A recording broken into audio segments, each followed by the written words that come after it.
اعوذ باللہ من الشیطان الرجیم بسم اللہ الرحمن الرحیم یا بنی اسرائیل اذکروا نعمتی التي انعمت علیکم وانی فضلتکم علی العالمین واتقوا یوما لا تجزی نفس عن نفس شیئا ولا يقبل منها شفاعة ولا يؤخذ منها عدل ولا هم ينصرون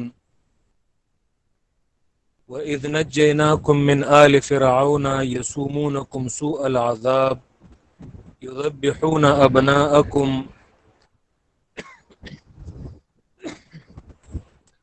وَيَسْتَحْيُونَ نِسَاءَكُمْ وَفِي ذَلِكُمْ بَلَاءٌ مِّن رَّبِّكُمْ عَظِيمٌ۔ مقصد سورۃ البقرہ کا بیان چار مقاصد کا: اثبات التوحید، اثبات الرسالہ، جہاد فی سبیل اللہ اور انفاق فی سبیل اللہ۔ سورت چار حصوں میں تقسیم ہے۔ پہلا حصہ 96 آیات، جس میں پہلا مقصد اثبات التوحید بیان کیا جاتا ہے۔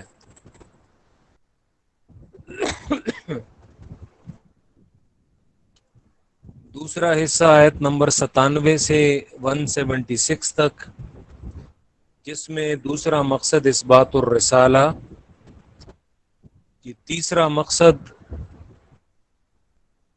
یہ آیت نمبر 177 سے 253 تک جو آیات ہیں اس میں بیان کیا جاتا ہے، اور چوتھا حصہ 254 سے آخر تک، جس میں چوتھا مقصد انفاق فی سبیل اللہ بیان کیا جاتا ہے۔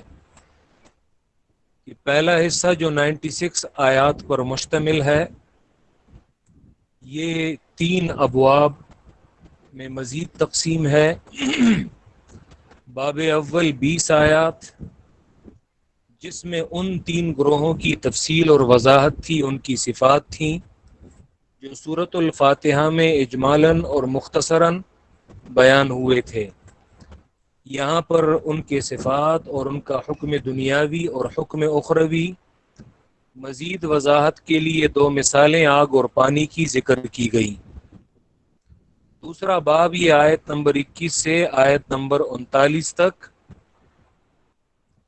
دوسرے باب میں عام خطاب یا ایھا الناس، دعوی توحید اعبدوا ربکم، اور اس دعوے کو ثابت کرنے کے لیے 5 عقلی دلائل، ثمرہ دلائل فلا تجعلوا للہ اندادا۔ پھر آیت نمبر 23 میں مطالبہ دلیل کیا گیا اور مزید 3 باتیں بھی ذکر کی گئیں۔ پھر آیت نمبر 24 میں زجر اور تخویف دیا گیا توحید نہ ماننے والوں کو، فاتقوا النار۔ اور آیت نمبر 25 میں کامل بشارت اور خوشخبری دی گئی توحید کے ماننے والوں کو۔ آیت نمبر 26 میں دفع اعتراض کیا گیا، ان اللہ لا یستحی ان یضرب مثلا ما بعودۃ، اعتراض اور اس کا جواب ذکر کیا گیا۔ پھر کیف تکفرون باللہ آیت نمبر 28 سے نعم اربعہ، پہلی نعمت آیت نمبر 28 میں تمہیں وجود بخشا، تم عدم تھے، تمہیں میں نے وجود بخشا، کیف تکفرون باللہ۔ دوسری نعمت آیت نمبر 29 میں زمین کی تمام چیزیں تمہارے فائدے کے لیے پیدا کی گئی ہیں، کیف تکفرون باللہ۔ تیسری نعمت آیت نمبر 30 میں تمہارے باپ تمہارے دادا آدم کو میں نے فرشتوں اور جنات پر فضیلت دی، کیف تکفرون باللہ۔ اور چوتھی نعمت آیت نمبر 37 میں ان سے ایک لغزش ہوئی تھی، میں نے اسے معاف کیا، کیف تکفرون باللہ۔ دوسرے باب کا جو اختتام ہے وہ بشارت اور تخویف کے ذریعے کیا گیا۔ تیسرا باب یہ آیت نمبر 40 سے آیت نمبر 96 تک ہے۔ تیسرے باب میں خاص خطاب ہے بنی اسرائیل کو، اور یہ تخصیص بعد تعمیم ہے۔ یہ بلاغت کے قواعد میں سے ایک قاعدہ ہے کہ پہلے عام بات کی جاتی ہے اور پھر اس کے بعد ایک گروہ کو خاص کر دیا جاتا ہے۔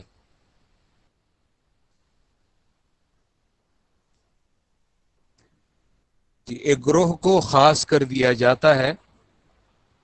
بنی اسرائیل کو دو وجہ سے خاص کیا گیا۔ ایک وجہ تو یہ کہ یہ پیغمبروں کی اولاد تھے، اور دوسری وجہ یہ کہ ان کی اولاد کے ساتھ ساتھ یہ صاحب کتاب اور صاحب علم بھی تھے، لوگ انہی کو فالو کرتے تھے۔ تو قرآن مجید نے ان کے ساتھ یہ خاص خطاب اس لیے کیا، دیگر لوگ اگر توحید کے مسئلے کو مانتے ہیں یا نہیں مانتے، تم کیوں انکار کرتے ہو؟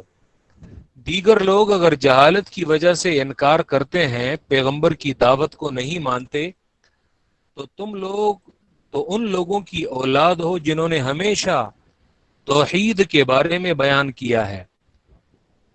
اس پہلے پارے کے بالکل آخری پیج پہ آ جائے گا، یعقوب علیہ السلام نے تو اپنی اولاد سے توحید پر انہیں وصیت کی تھی، اور آخری جو کلمات تھے ان کے وہ توحید پہ تھے، وَوَصَّى بِهَا إِبْرَاهِيمُ بَنِيهِ وَيَعْقُوبُ۔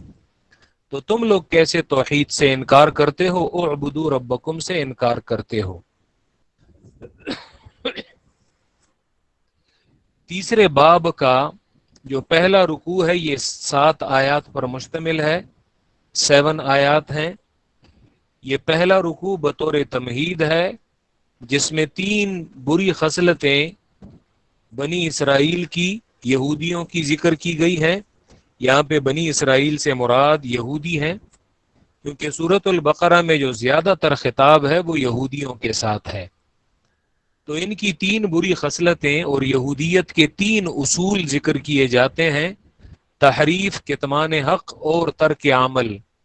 وَلَا تَلْبِسُوا الْحَقَّ بِالْبَاطِلِ تحریف، وَتَكْتُمُوا الْحَقَّ کتمان حق، أَتَأْمُرُونَ النَّاسَ بِالْبِرِّ وَتَنْسَوْنَ أَنفُسَكُمْ ترک عمل۔ پشتو میں کہتے ہیں مولا بل تمسلے کئی اور پخپل پہ عملے کئی۔ تو یہ بالکل یہی بنی اسرائیل کا طریقہ یہی تھا کہ دیگر لوگوں کو وہ حق بات کی ترغیب دیتے تھے لیکن خود عمل نہیں کرتے تھے۔ کہ اس کے مقابلے میں اہل حق کی 3 صفات یا ایمان والوں کے 3 اصول وہ ذکر کیے جاتے ہیں: صبر، صلاۃ اور ایمان بالآخرہ۔ واستعینوا بالصبر والصلاۃ، صبر، صلاۃ، اور پھر اس کے بعد الذین یظنون انہم ملاقو ربہم وانہم الیہ راجعون، الایمان بالآخرہ۔ کہ آج کے سبق میں یا بنی اسرائیل، یہ دوسری مرتبہ یا بنی اسرائیل کے ذریعے خطاب کیا گیا ہے، اور یہاں سے آیت نمبر 96 تک یہ 6 خطابات کیے گئے ہیں بنی اسرائیل کو۔ پہلا خطاب یہاں سے شروع ہوتا ہے، الخطاب الاول، یہاں سے، اور یہ آیت نمبر 62 تک ہے، 62 تک ہے۔ کہ اس پہلے خطاب کا خلاصہ یہ ہے کہ اس میں 8 نعمتیں اور 8 انعامات بنی اسرائیل پر ذکر کیے گئے ہیں۔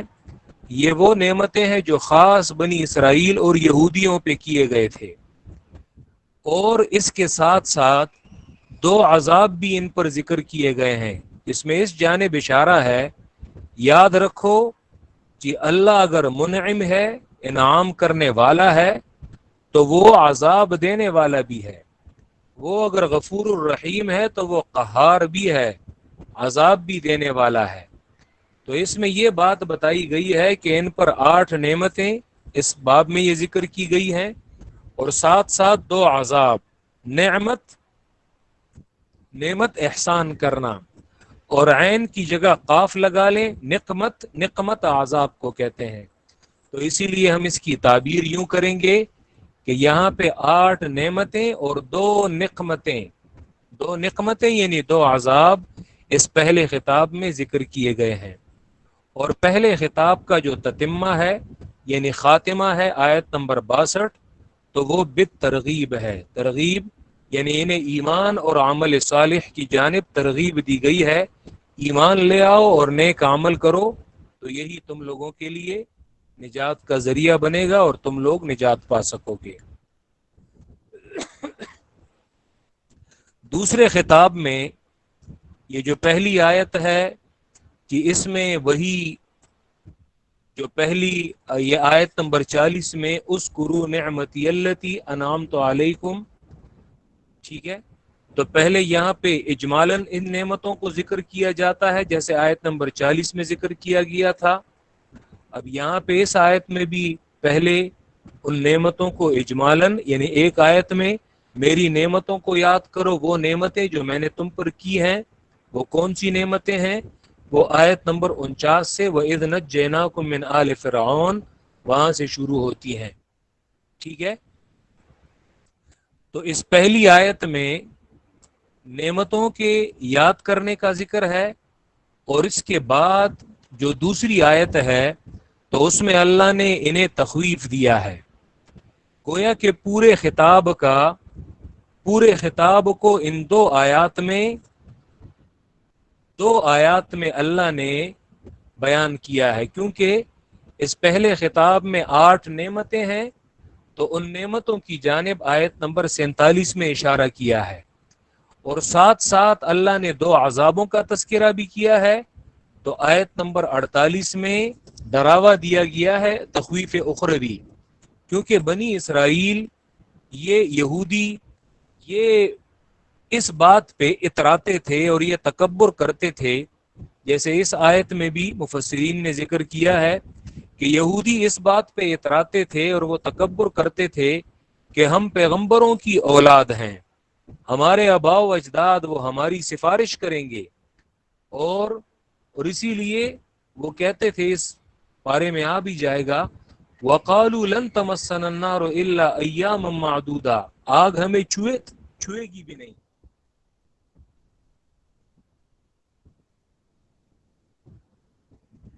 جی عزیر خلیل کو میں نے ڈینائی کر دیا ہے، کیونکہ تقریباً یہ چند دن ہو گئے، یہ 10 بجے ہی روزانہ آتا ہے، اسی لیے پھر اسے پیغام دے دیا جائے کہ تم آج چھٹی کر لو۔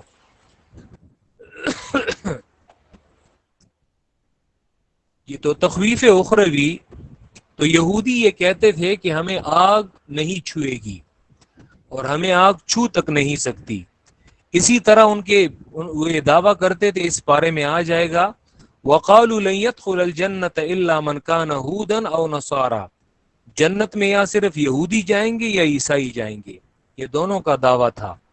سورہ مائدہ میں ان کا دعویٰ ہے، وَقَالَتِ الْيَهُودُ وَالنَّصَارَىٰ نَحْنُ أَبْنَاءُ اللَّهِ وَأَحِبَّاؤُهُ، ہم اللہ کے چہیتے بندے ہیں، یہ ان کا ایک تکبر تھا، اور وہ پیغمبروں کی اولاد ہونے کے بارے میں یہ فخر کرتے تھے کہ ہم پیغمبروں کی اولاد ہیں اور جنت ہمارے لیے ہی خاص ہے۔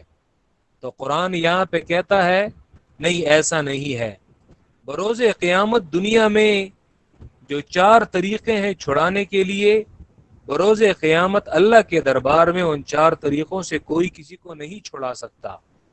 اور پھر آیت نمبر 49 سے یہ نعمتیں یہ شروع کی جاتی ہیں۔ پہلے ان نعمتوں کا خلاصہ لکھ لیں۔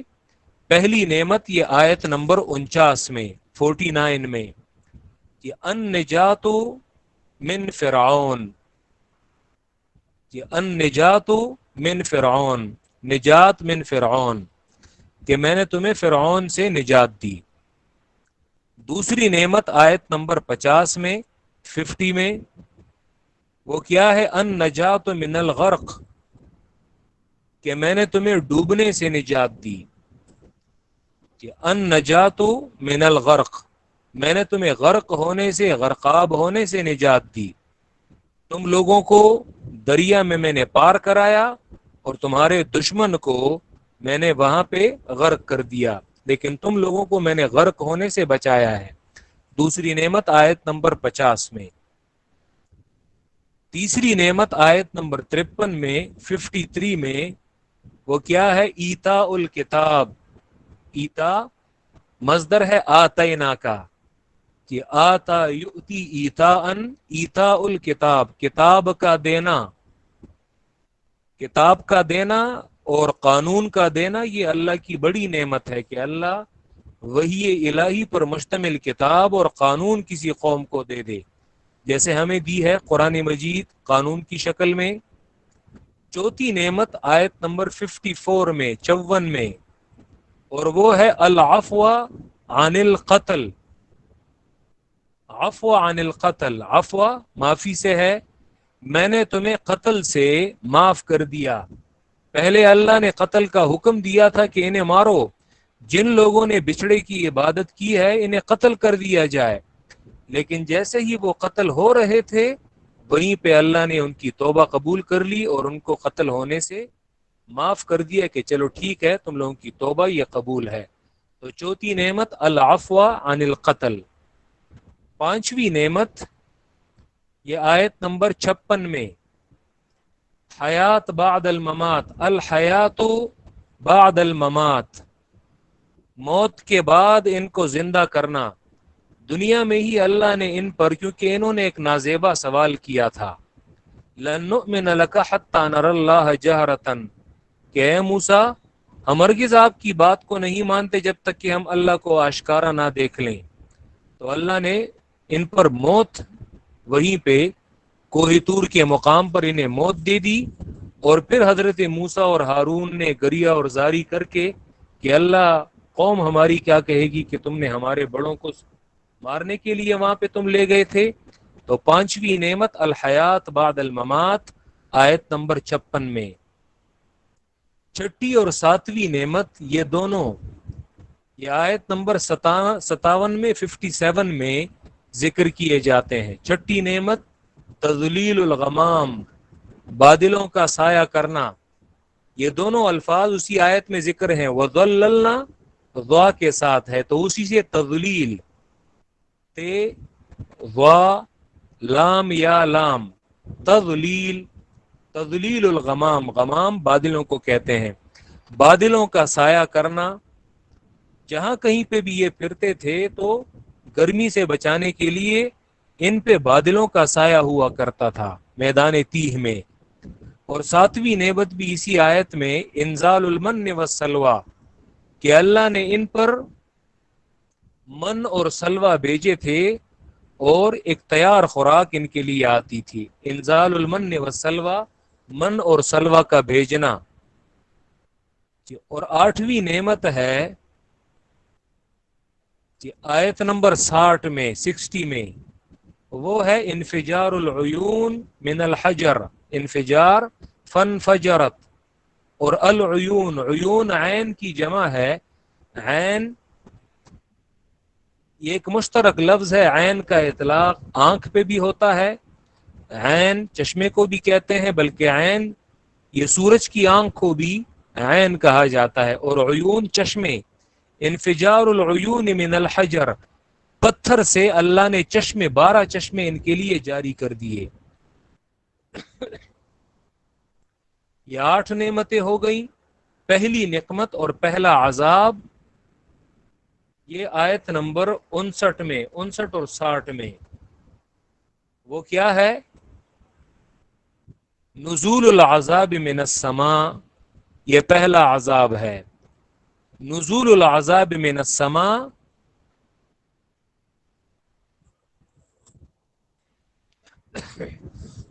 بلکہ اگر ساتھ میں ایک لفظ اور بھی ملا لیں، نزول العذاب من السماء بسوء الادب، بے ادبی کی وجہ سے ان پر اوپر سے عذاب نازل ہوا ہے.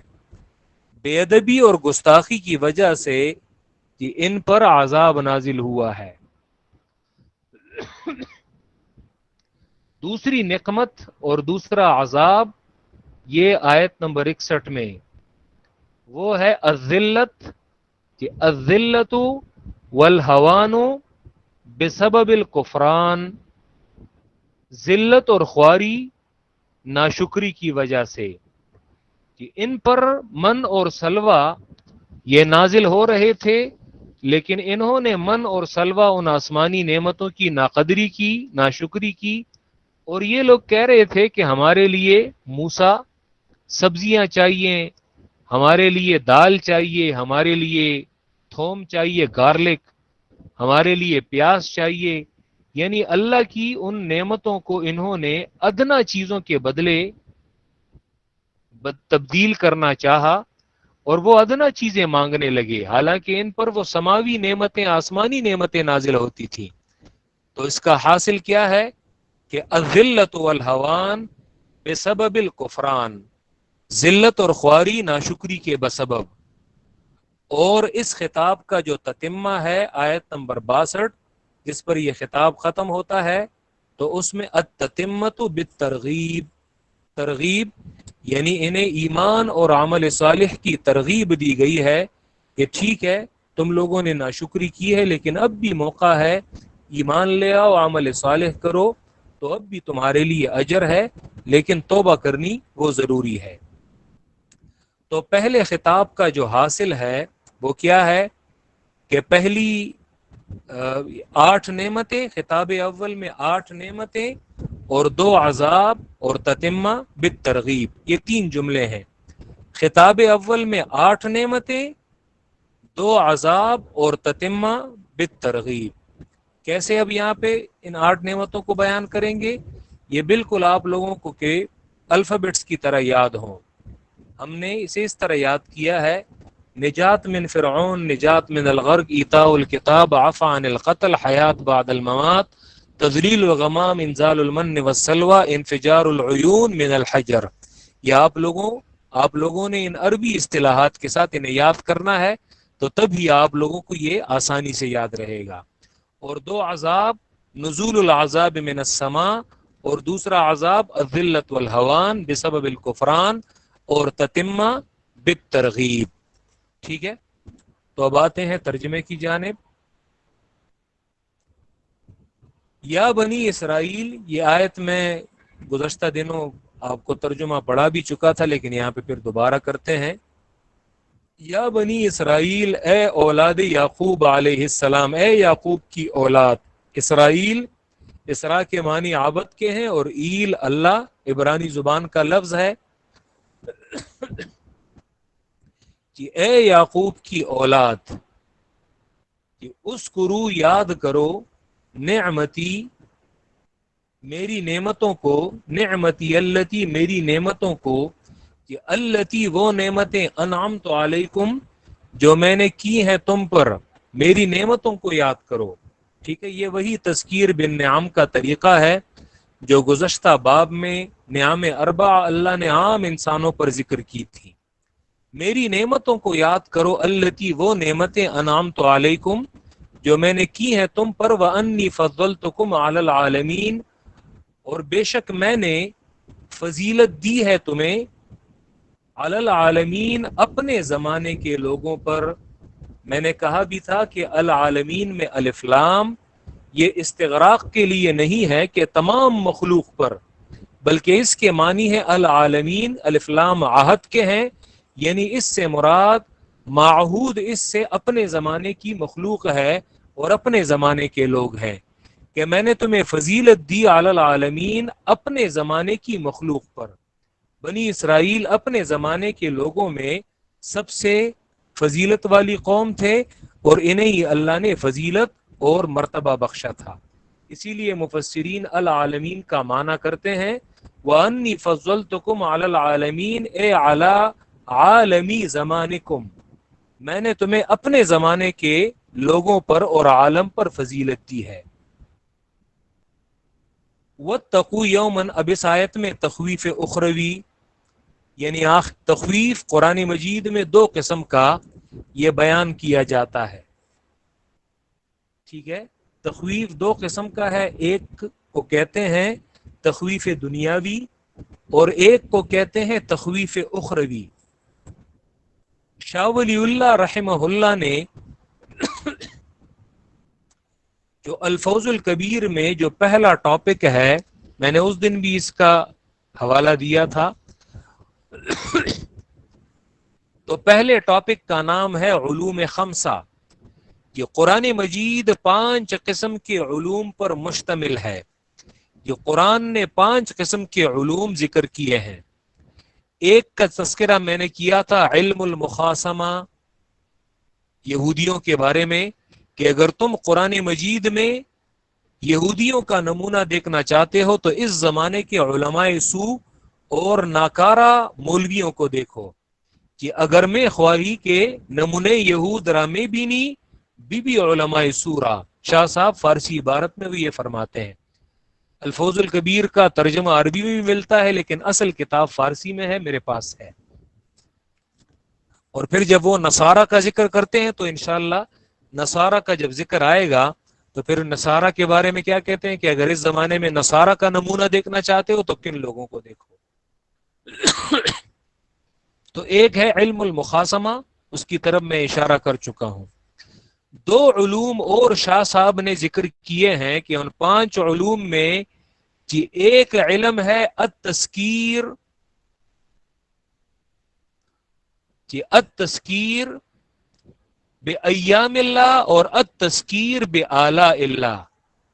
کہ قرآن مجید کا قاعدہ ہے کہ قرآن مجید کبھی یاد دہانی کرتا ہے بآلاء اللہ، کہ اپنی اللہ کی نعمتوں کے ذریعے.